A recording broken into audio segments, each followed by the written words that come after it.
Carl and Damon here from Games, Brains and Head-Banging Life, gbhblofficial.com for short. And we're not in the same room. But you know why? It's because it's one of those rare events where we're going to get to talk about a TV series because they made what into a TV series as it comes out. So, hey, we can't be together all the bloody time. We don't live together. So we jump on Zoom to talk about a show. It's Halo Season 2. Premiered on Paramount February 8th, 2024, with the first two episodes, Sanctuary and Sword, having dropped, with the remaining six episodes released weekly through to March 21st, which I was a little disappointed by because I initially told you that I thought it was 9 episodes like the first season, but it's not, it's 8. Yeah. It's going to be over so quickly. I know. Oh, I don't know. Right, where do we start here? Right, let's recap briefly our thoughts and feelings on season 1 and the franchise of Halo overall, because I think it bears repeating immediately at the start, people, what we said in season 1, which is neither of us, and I believe this is obviously still the case today, have the same amount of love that a lot of people have for Halo. I've played the games. I thought Halo 3 was a fantastic game in particular, but I've not kept up with the franchise. So when the show came about, the whole lore, the changes, and the things like that didn't bother me in the slightest. In fact, I liked the fact that it was more about characters and pushing and talking about John rather than Master Chief, so to speak, but obviously with massive moments of action. I liked a lot of the side stories related to Quan, Soren, and Halsey and elements like that as well. I stand by my feelings about season 1. I thoroughly enjoyed it. Yes, it had flaws. But when it was good, it was really freaking good. Yeah, I said literally everything you said. I agree with you. I said that my knowledge in Halo is virtually non-existent, which I know it. I know the basic lore to this. I know the story. I know the characters. I mean, Master Chief is famous as hell. Of course he is. One of the most iconic. Exactly. But I understand why the fans might have like. Well, actually, no. Sorry, I don't understand because obviously I don't understand the story myself. But for me, I'm okay with that. I enjoyed it for that basis, And season 1 was really good. I will add to that, well, yeah, I mean, enjoy the show for what it is, but I think we can both agree that we have some understanding why, if you're a huge Halo fan, why changes to the lore and stuff like that might bother you, because we, of course, go through that ourselves. We have watched many properties in the video game adaptation world, be it TV shows or movies, and sat there and go, what the hell is this?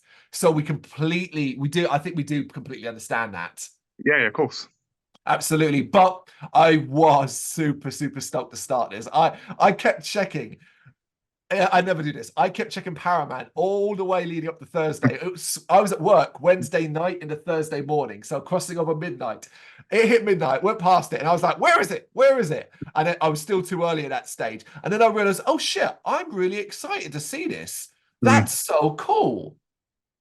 Yeah, I mean, it's a rarity with TV shows now. I mean, other than obviously we covered Castlevania, this has definitely got to be for live action ones and not like the cartoon version ones. This has definitely got to be up there as one of my favorite TV shows in a while. It's good. It's 2024 is going to be a good year because, come the end of this, we won't have long to wait for Fallout, which of course is a live action TV show as well. We've got the animated Knuckles TV show also come from Paramount later on. We've got plenty of content. Very happy to do it. But we are going to talk about episode 1 and episode 2, starting with episode 1. But before we do that, I just want to recap some of the cast that exist in this show. So Pablo Schreiber as Master Chief, aka John 117, Bentley Kalu as Vanek 134, who says immediately in episode 1, just honestly, I wanted to hug him. You know what I'm talking about. I like TV shows. Obviously, member of Spartan team, Silver Team, Spartan. Kate Kennedy is Kai 125. Yes. Big up Kai. Loved her in season 1. Can't wait to see what she does. Because I'd say in the first 2 episodes, not doing a whole lot, but excited to see what Kai does going forward as always. Yeah, definitely. And Natasha Kolzak as Riz, also a member of Silver Team, who didn't do a lot in season 1 at all, but already has one of my favorite scenes in all of Halo from these first two episodes. Obviously, we'll talk about it when I get to it. Yeah, of course, yeah. Bokeem Woodbine as Soren. Glad to see him back. Yeah, definitely.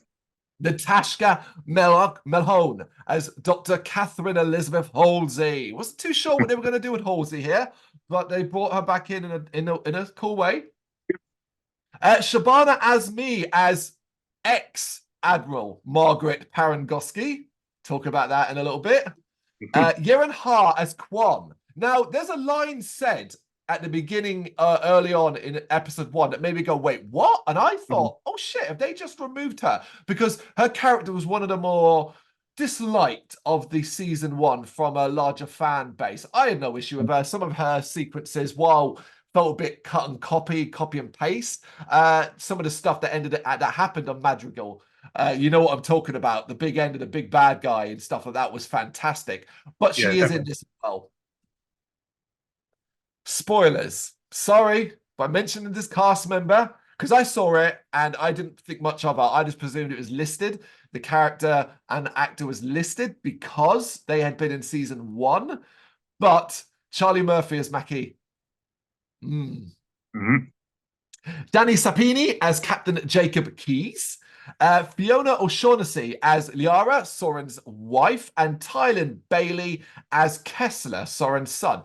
Now, this is all the returning cast members as it stands right now. I'm just going to mention 2 major ones that are introduced in this season. We have Joseph Morgan as James Ackerson, who is setting himself up to be one of the finest characters we've seen in the show so far. I am so happy this guy because this guy I love this guy as an actor. I loved him in Vampire Diaries and the originals, and he's a brilliant bad guy in that, and he still has the presence as a good guy. He comes across as a nice guy, but the guy is an absolute dickhead, and I love it. Yeah, I love that because I don't know those shows. I recognized his face, but I did not have any association with him. And I love what he's doing so far. He's an intelligence operative, basically in the ONI, but he's spent his career climbing the ranks of the UNSC. And the other one I want to mention is Christina Rodlow as Talia Perez, a corporal specializing in linguistics for the UNSC, because she plays an important role in these first 2 episodes. Okay. Let's jump into it. Season 2, episode 1, Sanctuary. So I was intrigued. Well, how are we going to get away from obviously Cortana taking over John at the end of season 1? How are we going to get him seemingly having lost control? They actually do it really quickly, which is basically the link is just broken. She's taken out of him, quick and easy, and then we jump 6 months ahead. And I was like, oh, I'm fine with that. Yeah, I mean, no, it wasn't long-winded. You know, literally, it was explained very easy, very quickly, and yeah, I'm very happy with how they do it. Yeah, but they will develop this a little further along, because I was initially like, oh, okay, so what does that mean? And it doesn't really feel like it was that big of a deal.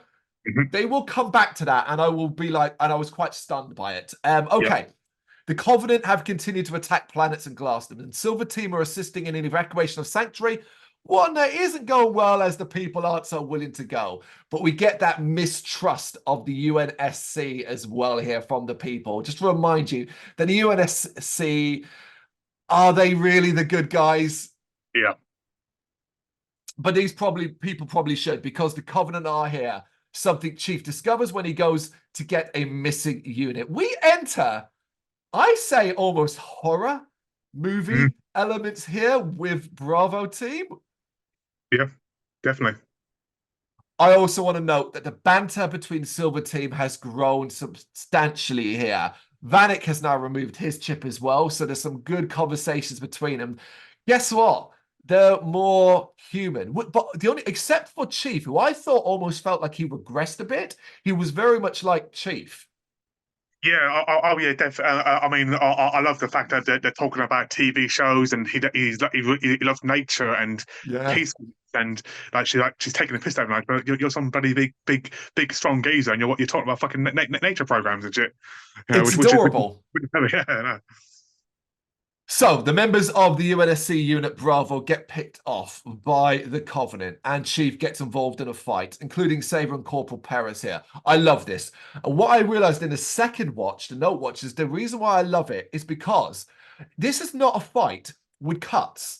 Basically, the camera stays close to Chief and swings around him as he's Yeah. dodging and moving and fighting and so on. I was like, at the second watch, I really paid attention to that, and I was like, oh shit. That's really good. And the fact that it's done in sort of like a foggy, dusty sort of way, but you can still see things clearly.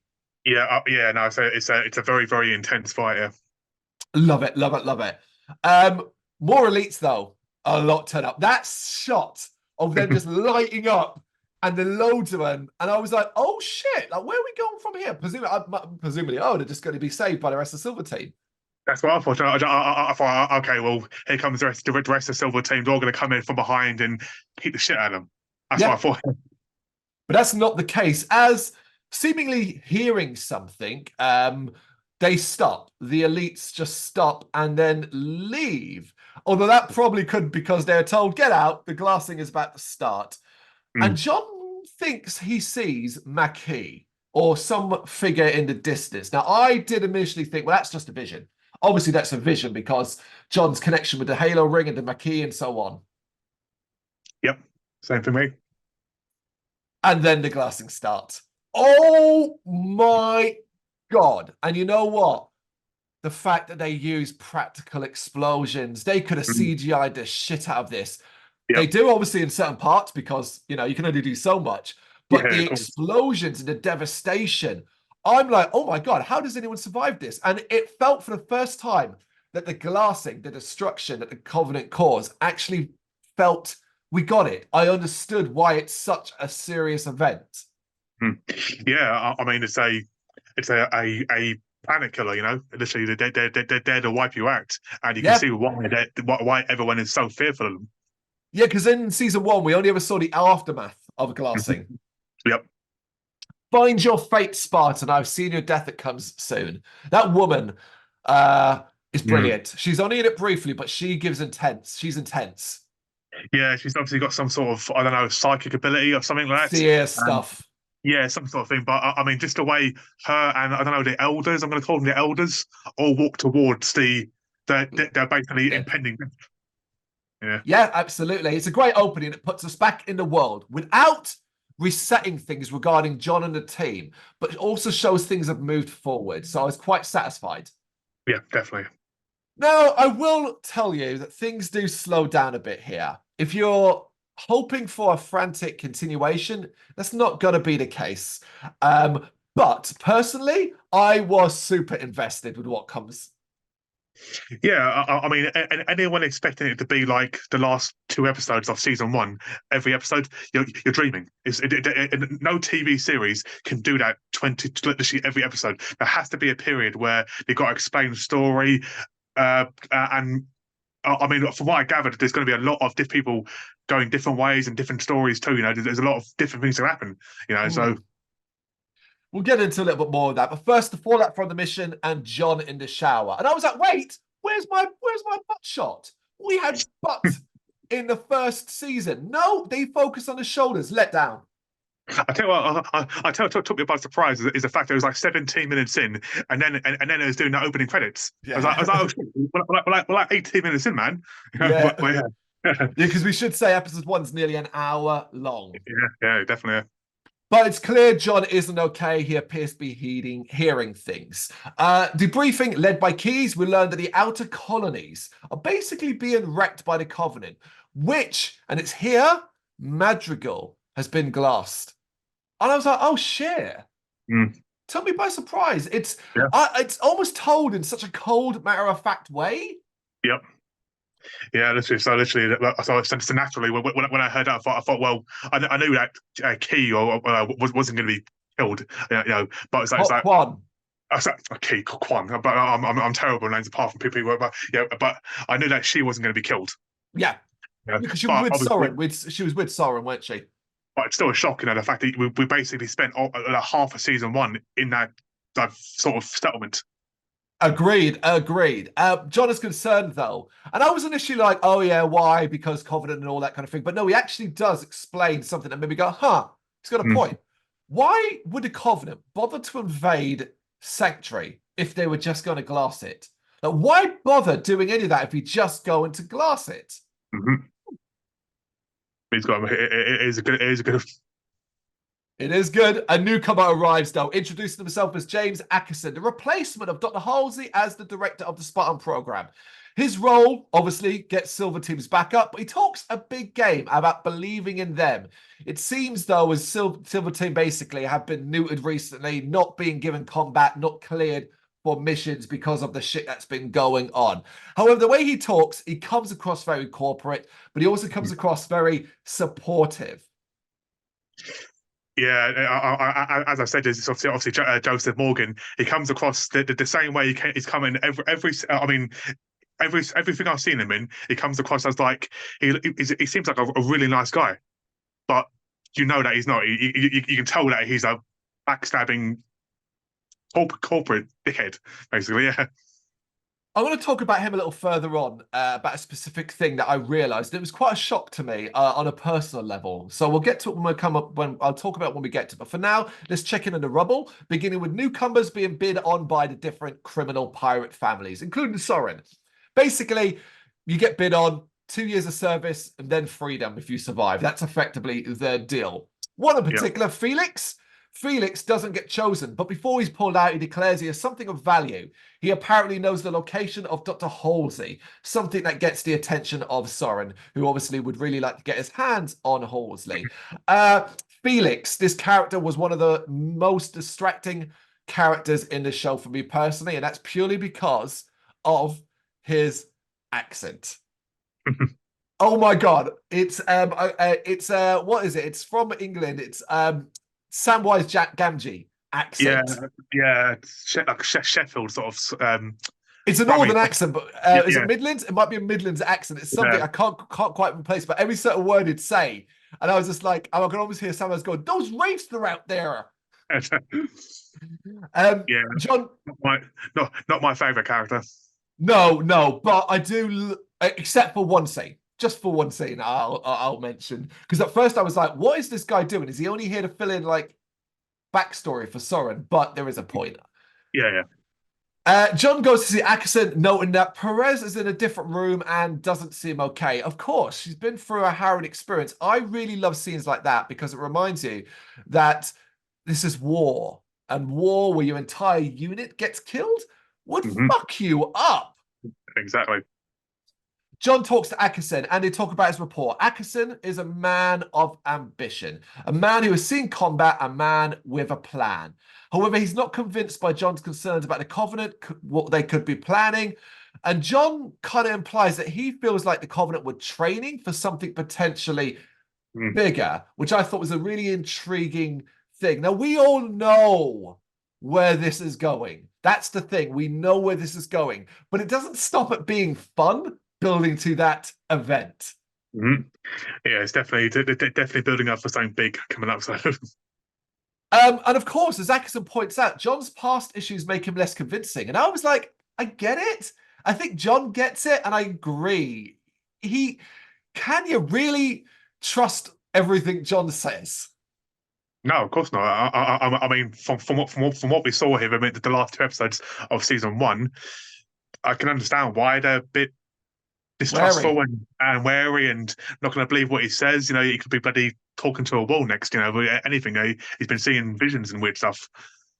There, isn't it? And obviously his Of relationship with Mackie puts a big question mark over everything. course, yeah.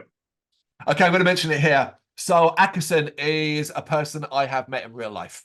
It's a person I've worked with. Obviously not to the extreme, but I have worked with a person with this level of ambition, this level of corporate speak, this level of I will pretend to be your friend, but I will step on you to get to where I want. I have met this person. I thought he was a cool guy, discovered he really wasn't. And from that point onwards, kept my distance, as I often do at work in my real life when I do run into people like this. When this scene happened, I saw this person that I've met in real life in Ackerson, and it shook me. Mm. I've not experienced that, and it made me not despise Atkinson, but understand him better. And I was like, oh my God, that was really weird for me, Damon. And yeah, but it also showed you the level of his ability, of acting ability, because the fact that his facial expressions, you can almost see when he's talking to John that he wants to smile. It's like he wants to smile. I'm bullshitting, you know. I'm bullshitting. But he's so convincing because what he says Exactly. is right. That's Hmm. the thing. Never forget the best kind of bad guys are the ones who have actually good justifications for what they do. Yep, exactly. All right. Liara is not happy that Soren has become obsessed with finding Horsley. She's worried that Soren's power on the rubble is slipping and suggests that they should leave, concerned for their son Kessler. But Soren, I think he's just too stubborn to see problems. He's arrogant. He thinks He he is thinks because arrogant. he thinks because he's a ex-Spartan that he's untouchable. He may Mm. be an ex-Spartan, but he's not Master Chief. He's not Silver Team. He hasn't got the ability. He's not invincible. Hmm. Meanwhile, Silver Team watch a news conference that sells what happened in Sanctuary in a more positive, very corporate light, but also results in Perez getting a medal for bravery. She seems as confused as we are, because I'm like, that's bullshit. She didn't do Yeah, any of that. I thought like it's typical, like the big bosses have told her, like, we're gonna make you the hero. Yeah, it's that, Yeah, isn't it? It's that. And we need you to look like a hero. So we're going to make you a hero. yeah, exactly. Questions are directed to Atkinson about the location of Chief. And he claims that they're out there fighting for humanity. Conversation now turns as another team enters, and there's some great back and forth here between Silver Team and this team, which is Cobalt, who complain that they're being sent to assist to a repair team as a relay has gone down on a planet far away. Something that gets John's attention because you're like, oh, it got mine, and I felt, when you get that little bit of hair on your body, you're like, Yeah. huh, that's coincidental, isn't it? Hmm. Very coincident. But John obviously can't really say anything because, truthfully, he doesn't really know. But he does try to encourage the leader of Colbert to treat it like a real. Love that scene. That guy's respect for Chief when Chief's like, hey, and he calls him and says, look, treat it like a real. And he's like, yeah, yeah, always, Master Chief. Yeah, that's the one thing, said despite I think it's them that obviously Silver Team have got the chip removed, and Yeah, another team still got the chip don't. implanted, Yeah, but they all still know that this is fucking Master Chief, for God's sake. it's still Chief. Yeah, exactly. He is the leader of everyone. He is top Spartan. Yeah. That's it. Yeah, that's it. Yeah. Yeah, no, I must say now, Pablo Schreiber, I think he's phenomenal. Yeah, 100%. Facial expressions again. We said it in season one. He pulls off the concerned, confused, sad, literally emotionless, emotional, and literally everything. Yeah. Brilliant. Okay, angry though, John goes to see Atkinson and confronts him about sending Colbot in blind. This is where it gets heated, as Atkinson simply refuses to believe that the Covenant involved. And of course, John's story isn't convincing because he's like, well, why didn't they kill you? And it's like, John's like, well, they disappeared. And I'm like, John, even I'm like, oh, John, no, No, darling, don't baby, don't say say something that. Yeah. else. I mean, but then what could he say? Oh, they just didn't attack me. They Then left, yeah. they might think, oh, hang on a second, wasn't you and Mackie run off together? So maybe you're in league with them now. Maybe you joined them. Yeah, and it will ask more questions. And then he Mhm. could have obviously, if he had added the whole, oh yeah, but also I think I saw a vision of Mac. Yeah, no. Oh, yeah. He also refuses, Atkinson also refuses to authorize Silver Team in combat. Back to Reach, out and about in Reach. And I love that we see a different side to Reach here. We see a dirtier, darker, grungier. Because remember what we saw in Reach in season one was always daytime, sunny, bright and glorious. Now we're getting into a little bit of the underbelly of it. No, when I saw this scene, my instant thought, and you might think I'm an idiot, my instant thought, yeah, was Final Fantasy VII. You had the slums below, then you had the top part of the rich people above, and I thought that's what that is. Nailed it. Fucking Mm, nailed it. That's yeah, exactly what I thought as well. I got Blade Runner elements as well. Yep, If yep, you've seen the Obi-Wan Star Wars show, there's a yeah. city Obi-Wan's that's there. I get that vibe as well. But John runs into Margaret Parangosky, who brilliantly explains why she's an ex-admiral. There had to be a full person for the Horsley shit, and Yep. her head was on the chopping block. Yep, and again, it's so simple to explain. No long-winded. Oh, this is what happened. This is what happened. She was instantly gone, replaced, and this is why. That's it. It all makes sense. But she sought out John, seemingly doing her own investigation of the recent events, and offers to help if he can help her by finding more out. So they kind of agree a sort of deal here. Mm. Elsewhere, Soren picks up Felix, wanting to check out the Horsley claim, and they head off with his crew. We do get a scene where Soren talks to his child about monsters. There's no such thing as monsters. And I love this because what are we talking about? Are we talking about the Covenant here? Or are Mm. we talking about something else? Yeah, so it's a bit of both. Is he talking about Halsey? Is he talking about a Covenant? You know, for Blood? me, yeah, yeah. Yeah. I like the fact that it's like, we don't really... What is the monster? Is the UNSC the monster? Mm. Well, I mean, there's a reason why every settlement have issues with them and distrust them too. So, Yes. They arrive at a ship graveyard, and Felix leads Soren to where he believes Halsey is stored in cryosleep. This might be the worst part of the first episode for me.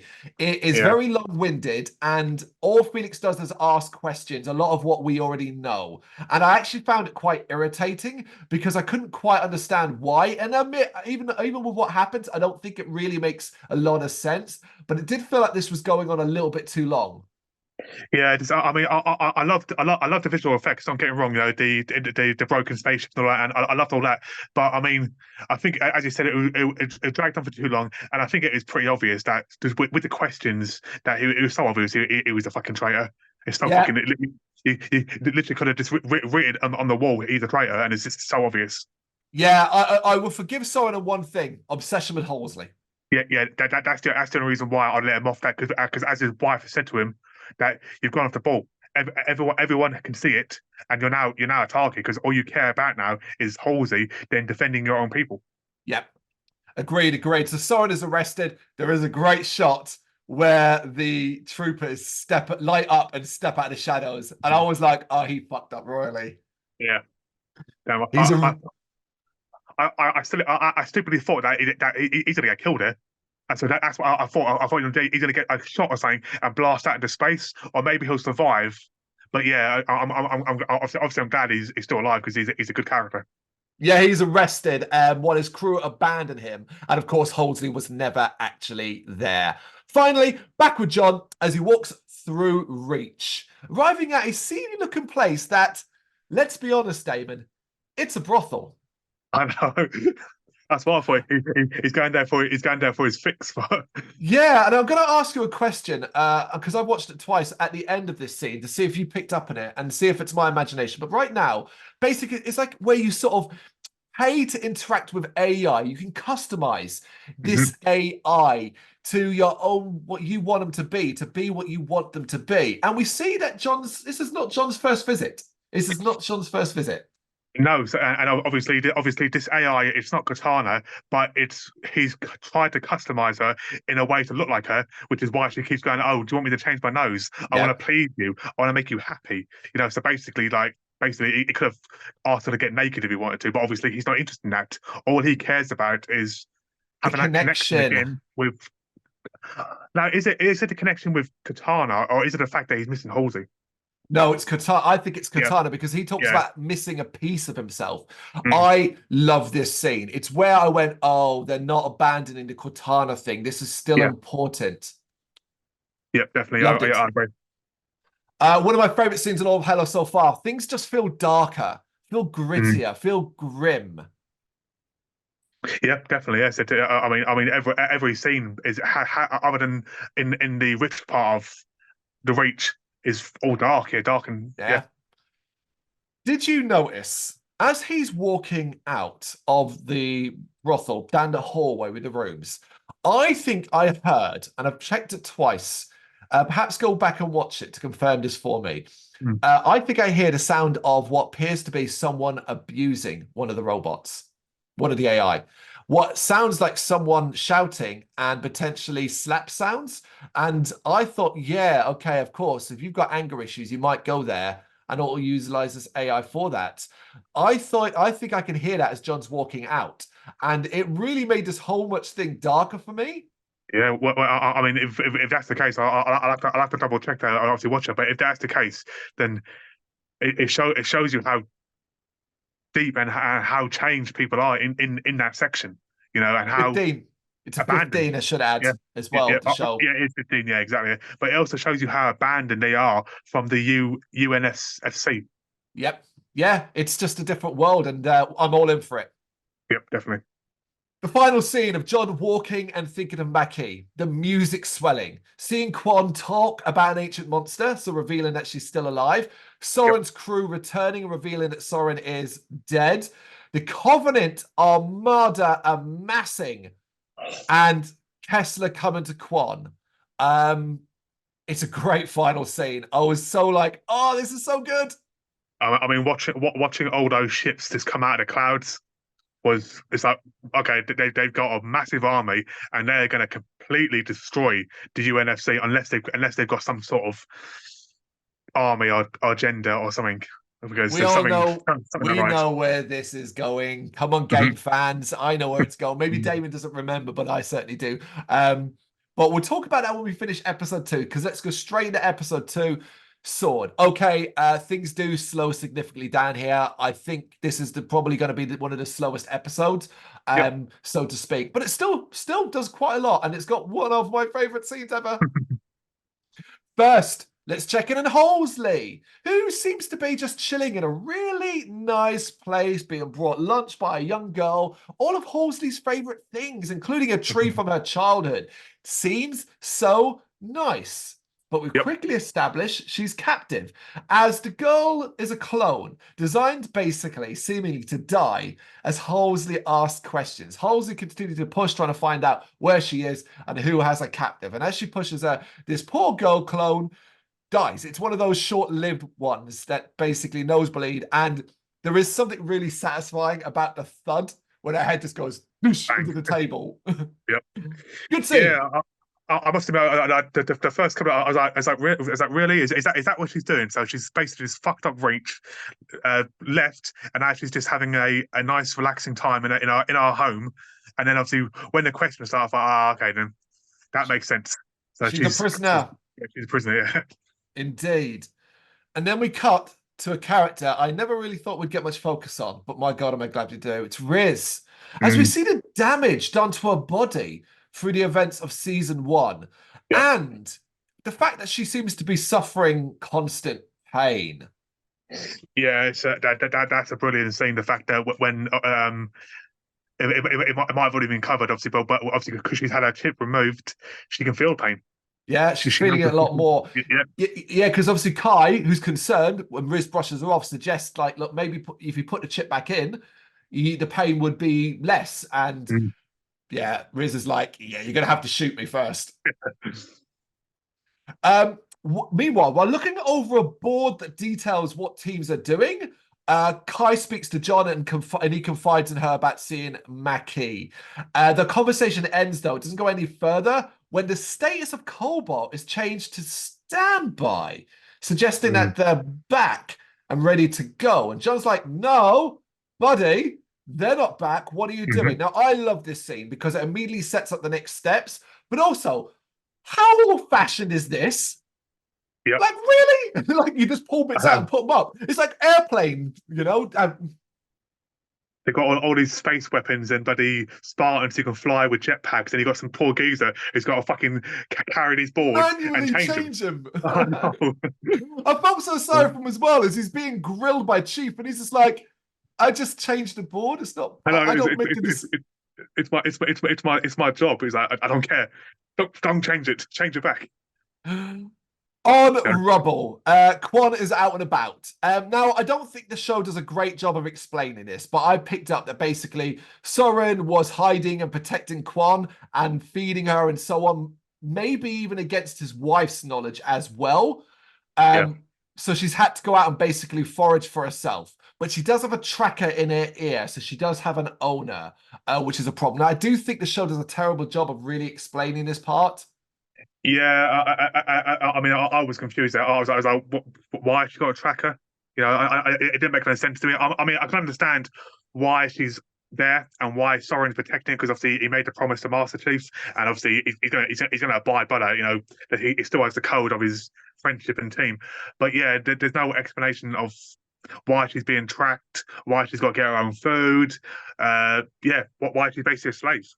Yeah, it probably could have used a little bit of a catch me up here with this character. Mm. But we do get a good chase sequence as she's caught by her owner, who's tracking her, and some great little moves here. There's one in particular where she kind of slides, grabs the guys fucking by the shoulders and slams them Yeah, face first into like the yeah, wall. I went, properly. Yeah. oh.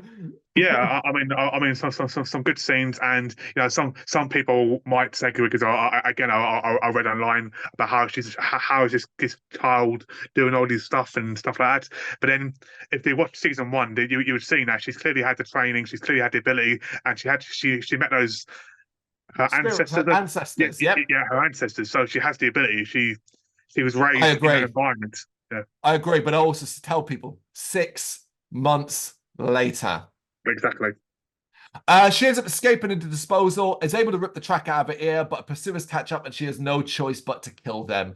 I particularly like the fact we get one death that's kind of done in almost a comedic fashion, but the Mm. second one is really kind of harrowing. It seems to obviously have an effect on her. Yep.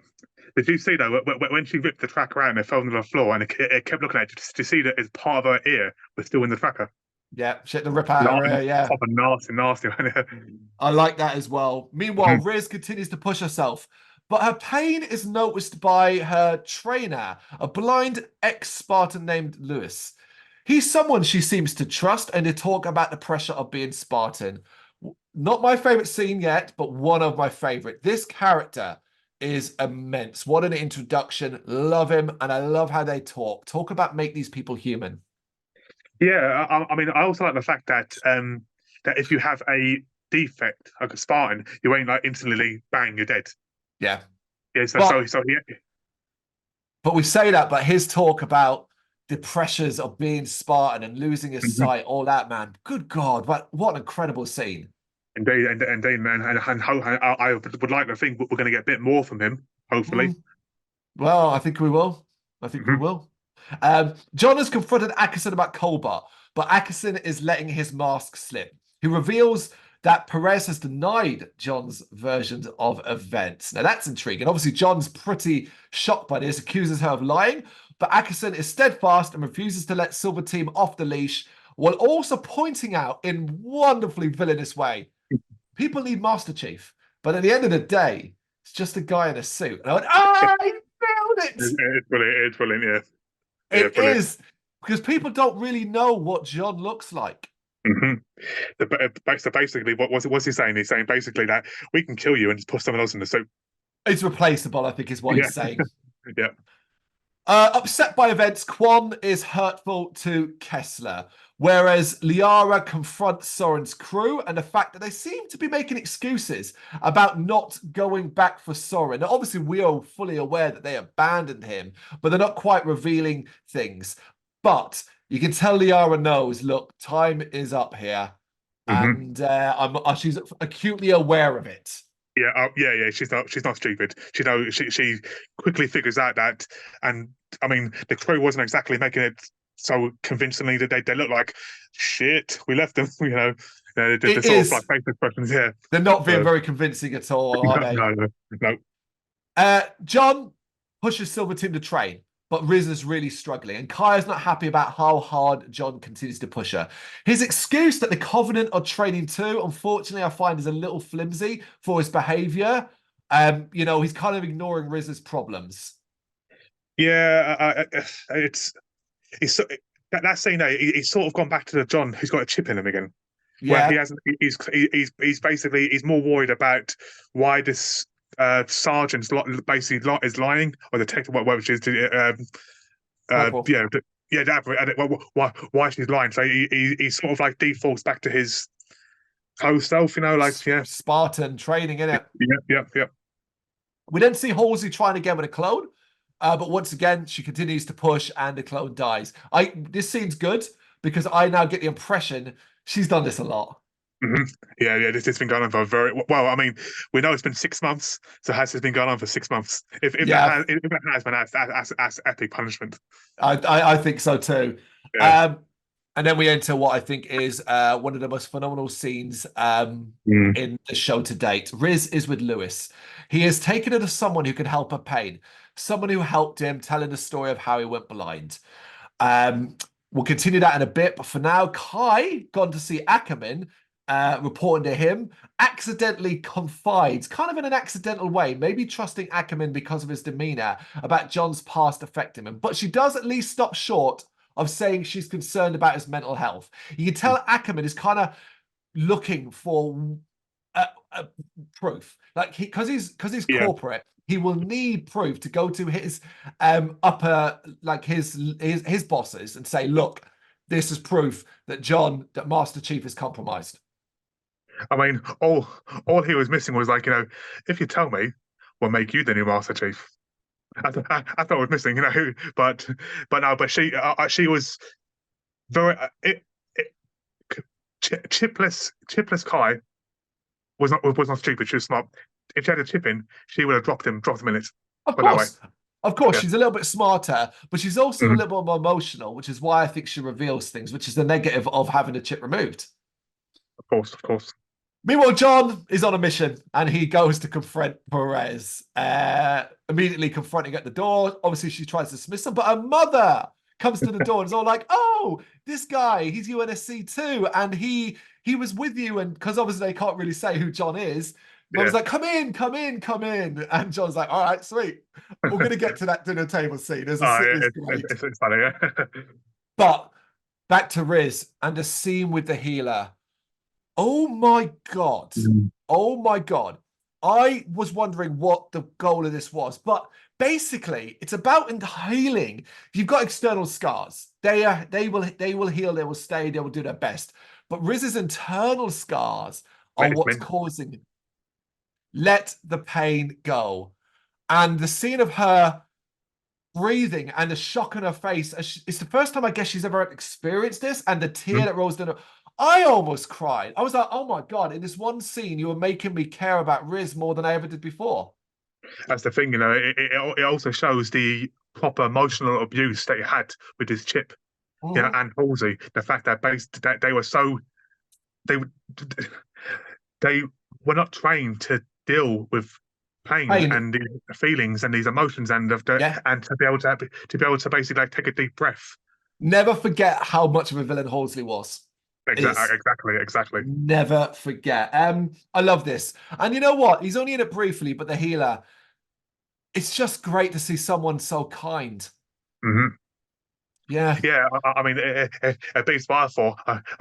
As soon as I saw it, I was like, there's got to be an interior motive. He's like, but putting a chip on a tracker in her body as an ad. Nothing. No, nothing at all. It's just pure, not I'm a helping you. yeah, exactly, an ex-Spartan friend taking you to someone who can help you, who helped him. Yeah. Yeah. Spectacular. But continuing with the spectacular, are you ready for the most awkward dinner scene ever? Oh, it's hilarious. Because John's sitting amongst family, and John is just like, Again, uh, it's back to the actor's amazing ability to do that. his role is not known beyond being in the UNSC, but he does notice Perez has a twitch, kind of tapping her finger to a beat. And Mm. there's a great conversation here as one of her brothers or cousins or family members talks to him about his kill death ratio and referencing a game. Yeah. um, that John basically gets really short with, and it kind Mhm. of kills the mood. And then he realizes, like, John's head goes, "I need to correct this." So he kind of just does this really awkward smile to try and lighten the mood. Yeah, yeah. But go on. No, I was going to say it's a great scene. Just the fact that they actually think as her boyfriend. They are Just thinking hilarious. Yeah, they are thinking this guy, but they actually realize now he is a Spartan. Mm. And they get very excited about it and so on. But Perez kind of cuts it short, leaves the table, and after we see John talking to her. Basically, she's as kind of clueless as him, talking about the events, hearing a voice in the radio interference, but not knowing what was going on, aside from a bad feeling that something was out there. And John kind of explains to her, look, you had visions. I get them too. In so many words, they will never really go away. They'll just get a bit more distant. Mm. And basically, she admits she didn't tell Atkinson because she couldn't understand it. She didn't think she'd believed, and she can't quite understand why everyone else died, but she's still alive. And I thought that was a really good scene. Yeah, yeah. I mean, it's a good talking scene, but I mean, I instantly, I clicked in why I think she's alive. So, Oh, go on. well, my basis is that she has the same sort of ability as John, that she has the ability to touch the artifacts, and maybe that's why she was kept alive. Right. I think you're doing a classic Damon here. I think you're overthinking it. Yeah, We know why she's alive. She's alive because John saved her. It's as simple as that. yeah, I don't think yeah. we'll Of course, see Perez. I don't think we'll see Perez in the show again. She's not a major character. I think she was designed for this to show the effect that the Covenant can have on just a grunt more than just a Spartan than yeah. anything else. It's as simple as that. She's there to help move the plot along in certain ways. That's my opinion. I could be Yeah, it's wrong. possible. I mean, I also thought like with the whole her finger tapping on the table, I also thought like maybe she's been subjected to some, I don't know, therapy treatment, like been electric treatment to try and play with her brain or something like that, and that's why she can't remember things. Or No, I think it's just the Covenant messages got in yeah, her head. That's it. But I think that we shall see the story to play out. And then we jump back to Halsey as seemingly having got her captor's attention. We see that her captor, at least the person in charge, is Ackerman. Um, and Halsey, the way she constantly tries to get the upper hand when talking to people mhm, is infuriating because she's all like, oh, I basically reveals that all the things in her room and stuff like that are things that she would never have told anyone, has never told anyone. So the only person the information could have come from is Cortana. Demand to know where Cortana is from Ackerman. mhm. Thing is, man, she's up against someone quite with it here. Yeah. The problem is that I think she's for too often she's got her own way. She's had the Yep. power, the ability, and now she's facing someone possibly more powerful than her. Well, certainly in a more powerful position. She's Yeah, captive. And in theory, she ain't getting out of this situation at all. and And I it, could. it, sorry, it also makes you wonder, like, did she actually escape on that ship, or was she captured instantly? Well, we know.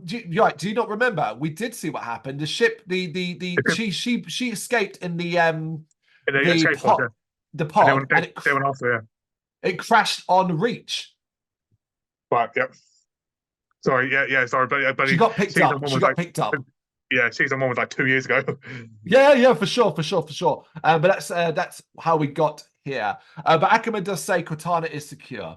Meanwhile, John is now looking into where Colbot team went. So we kind of flip between two, seeing John looking at where Colbot team went, whereas Ackerman reveals that Oni not only still has the keystone, because he haven't forgotten about that, buried in some vault deep Mhm, underground, obviously, because you don't remember what happened in season one when fucking Mackie touched that thing. mhm. But he also goes to speak to Cortana. Now, the actor who plays Cortana has changed. It's now Christina Bennington and visibly looks different. What did you make of the new look of Cortana? Yeah, I mean, when I first saw her, I didn't realize it was a different actress. And until you said that, I thought like maybe it's just an AI upgrade or something like that. But now that you've said that, it's like okay, yeah, it's disappointing. But Mm, they can always get around it by it's an AI. I don't care. That's how I look at it. I don't care. It's fine. Yep. But now, in what is the most fascinating part of this episode, Mm. we see that Ackerman has been asking Cortana to calculate an event. An event that she says has a 97% probability of happening. And that there are no viable actions that can be taken to prevent this event. And what really sells this is that Ackerman's face is generally one of, oh, Yeah. it disturbs him. And in a great scene, basically suggests he might be about to make a run for it. Hmm. And look, it's no secret where this is going. We all know what this event is. Yep. And it is not spoilers because it exists in the lore. In fact, there's an entire game made about it. It is the fall of Reach. That's what I think she's calculated. I think she's calculated what would happen if the Covenant full scale attacked Reach. 97%. Yeah, definitely. Yeah, so that's what I got. She's definitely calculated some massive war or battle about to happen or going to be happening soon. And his face, again, I love the guy, but his facial expressions, you can instantly tell. Like it goes from like sort of I don't know, laughing, joking, happy, to suddenly like oh shit. I felt he was human here, really human. I was like, shit. All right. Meanwhile, John discovered Cobalt never left Reach. Mm-hmm. Oh, so the array they're going to help with is on Reach. And now you're realizing the plots all slotting into place, aren't they? Mm-hmm. Yep. He assembles the team, assembles Silver and Head off on the flight, revealing that they're going to where Cobalt went. Kai, and this is where I think we're building up the potential mistrust that Kai might have of John's motivations, because she asks a lot of questions here. And the last line, John reveals that he believes the Covenant are already on Reach. Yeah, I mean, there's definitely going to be I'm going to say power struggle, because the fact that she is now distrusting him. I'm You know, not and sure if we're quite there yet. I think she's going to potentially go to Ackerman and say, look, I'm really worried about John. Mhm. Potentially. But we shall see how this plays out because, well, I want to mention something at the end. But for now, we see that John might be right as we cut to Sword Base, as noises are heard in a very dark corridor and Marines gather, seemingly to protect themselves to fight. And in one of those glorious scenes of darkness being lit up as an elite, absolutely wrecks these units. It's terrifying. I love the horror elements added to the Covenant. You know, all you needed was a bit of Darth Vader and his lightsaber. That would have been perfect. It's basically that, isn't it? It's that scene, yeah. But we're obviously the big Covenant enemy, and they literally completely The wreck elite. the Marines, Yeah. completely.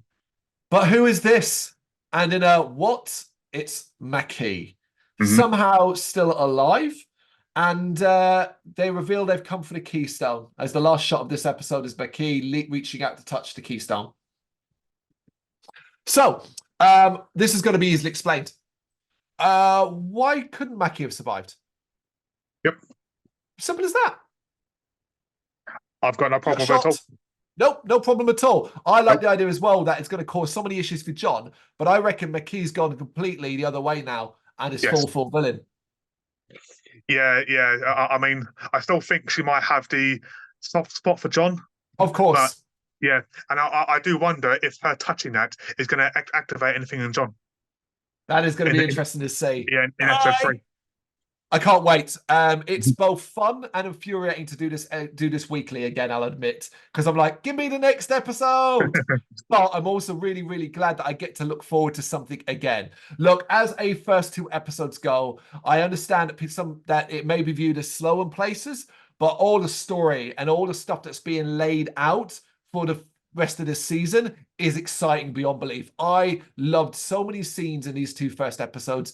I am fully on board with Halo again. I'm loving the show, Damon. It's as simple as that. Yeah, I mean, look, we've only got what is 8 episodes to say. So 6 left. So we've got 6 left. I'm pretty sure that we're going to see the fall of Reach towards the end of these episodes, or near enough. Right. So one thing is known is the episode title. So I want to talk about something coming up that I'm fascinated by. Oh my God. And I'm so excited that they look like they're going to go down this route. Episode 4, It's called Reach. That's episode 4, yeah? So what's going to happen Yeah. in episode 5 and 6 then? Well, episode 8, Damon. It's called Halo. Yeah. Where There it's looking like we are gonna do the Fall of Reach halfway through this season. you go. And then obviously we all know that scatters the UNSC to ships and outer colonies, and the Covenant start to dominate. But we'll never forget, this is Halo, and we have rings and things to deal with. I look at that title and go, Halo. Are we going to end the season with where I know this show is going, with the Halo ring? And obviously, the moment of going on a Halo ring and into a Halo ring starts the third major big thing in the Halo universe, which of course is the Flood. I am so stoked, because I admit, while they could have easily just focused on the Fall of Reach for season 2, the fact that episode 4 is called Reach, I'm like, oh! Yeah, I mean, the fact that potentially the next, 6 episodes are going to be massive, and I'm going to say a lot of action coming up. And the fact I think it starts in episode 3. Yeah, and obviously the fact that they've also potentially left it open for another season, or another few seasons potentially. Hopefully. Yes, we shall see. Let's hope this does well, but we will be talking about it on a weekly basis. This is episodes 1, Sanctuary, episode 2, Sword. We're back with Halo. Look, don't tell us we shouldn't enjoy it, because we fucking do. But if you've got any thoughts, you know what to do. Let us know in the comments. Thank you very much for watching. If you'd like to see more content like this, please consider hitting the subscribe button. It is gratefully appreciated.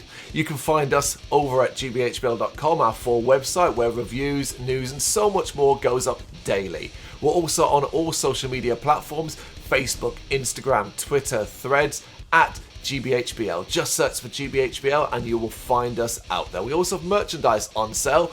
You can access the shop via the website.